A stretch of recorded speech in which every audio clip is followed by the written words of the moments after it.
రాజకీయ నాయకుడు కాదు ఆయన. ఆయన ఒక రకంగా చెప్పాలంటే యాక్సిడెంటల్ పొలిటీషియన్ అని చెప్పొచ్చు. ఆయన రాజకీయ లక్ష్యంతో రాలేదు. అనుకోకుండా ఆయన రాజకీయాల్లోకి రావాల్సొచ్చింది. ప్రధానంగా ఏందంటే ఆయన ఎప్పుడో చెన్నైలో, బెంగుళూరులో, హైదరాబాద్‌లో ఆహ్, ఈ చార్టర్డ్ అకౌంటెంట్ కంపెనీలు పెట్టాడు. కొన్ని బ్యాంక్స్‌కి డైరెక్టర్‌గా పనిచేశాడు. అంటే ఆర్థిక వ్యవహారాల్లో ఆయన వెరీ ఎక్స్‌పర్టైజ్ ఉన్న వ్యక్తి. సో, అందువల్ల జగన్‌కి లేకపోతే జగన్ ఫ్యామిలీకి అంతకుముందు వైఎస్ రాజారెడ్డి దగ్గర నుంచి, తర్వాత వైఎస్ రాజశేఖర రెడ్డి దగ్గర, దాని తర్వాత జగన్‌తో వీళ్ళ ఆ ఫ్యామిలీకి ఒక లాయల్ సీఏగా ఉన్నారు. మామూలుగా ఏందంటే సీఏ, చార్టర్డ్ అకౌంటెంట్లు very very important. Any business ఫ్యామిలీస్‌కి, సెలబ్రిటీ ఫ్యామిలీస్‌కి వాళ్ళు చాలా అవసరం. ఎందుకంటే మన దేశంలో ట్యాక్సులు చాలా విషయాల్లో ఎక్కువగా ఉంటాయి. వాటిని ఎగ్గొట్టడం ఎలా అనేది ఈ చార్టర్డ్ అకౌంటెంట్లే చెప్పిస్తూ ఉంటారు. సో, వీళ్ళకి తెలియని వ్యాపార రహస్యాలు కూడా ఉండవు.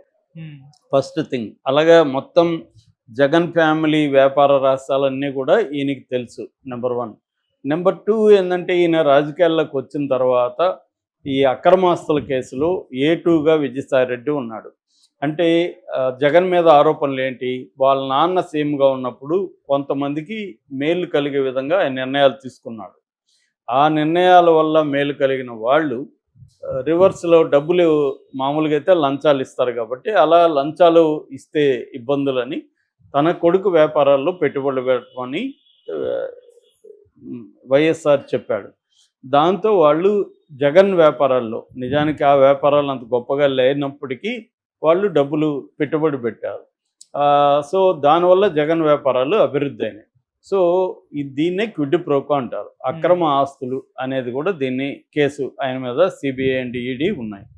ఇందులో మొత్తం దీని వ్యవహారాలంతా డీల్ చేసింది విజయసాయిరెడ్డి.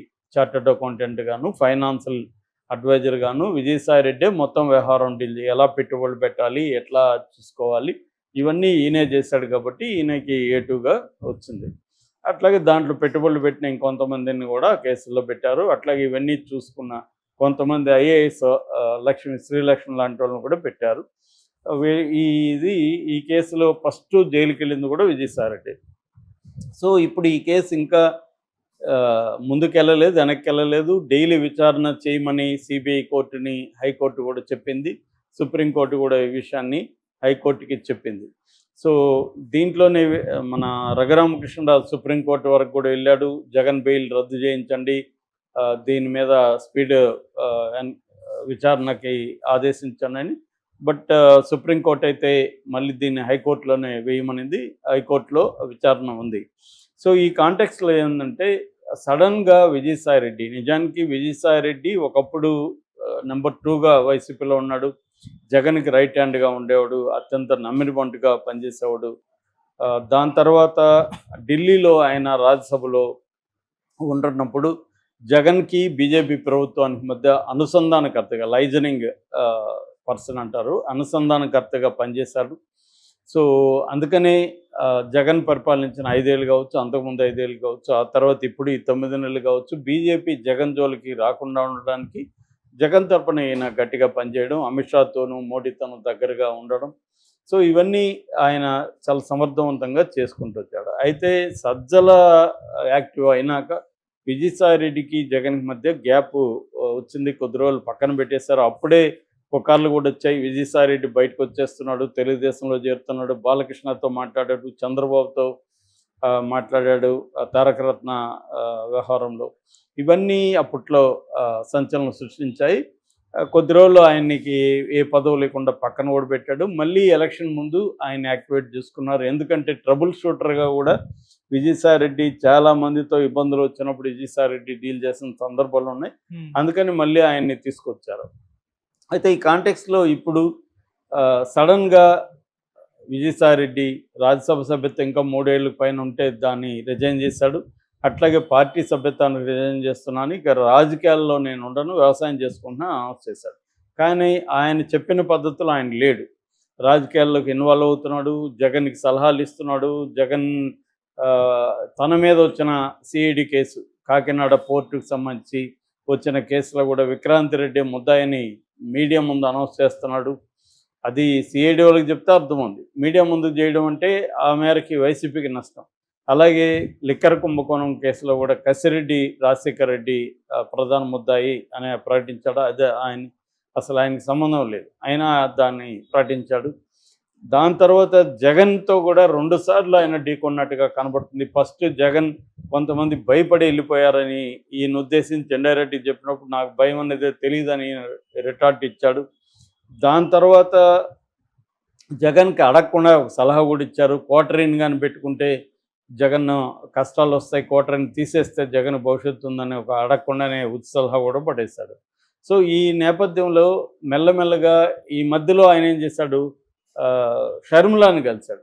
షర్మిలాని కలిసి షర్మిలాని తిట్టమని జగనే చెప్పాడని షర్మిలాకి చెప్పాడని షర్మిల మీడియాకి చెప్పింది.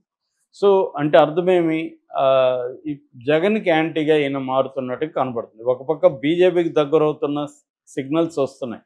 ఎందుకంటే ఆయన ఇక్కడ వైస్ ప్రెసిడెంట్ కలవడం, బీజేపీ కోసమే ఈయన ముందుగా రిజైన్ చేయడం రాజ్యసభ, ఇవన్నీ ఏంటంటే ఈయన మీద ఆల్రెడీ ఉన్న కేసులు, కొత్తగా పెడుతున్న కేసులు, ఇవన్నిటి నుంచి విముక్తిగా ఉండాలంటే బీజేపీలోకి వెళ్ళాలనేది ఒక ఇది.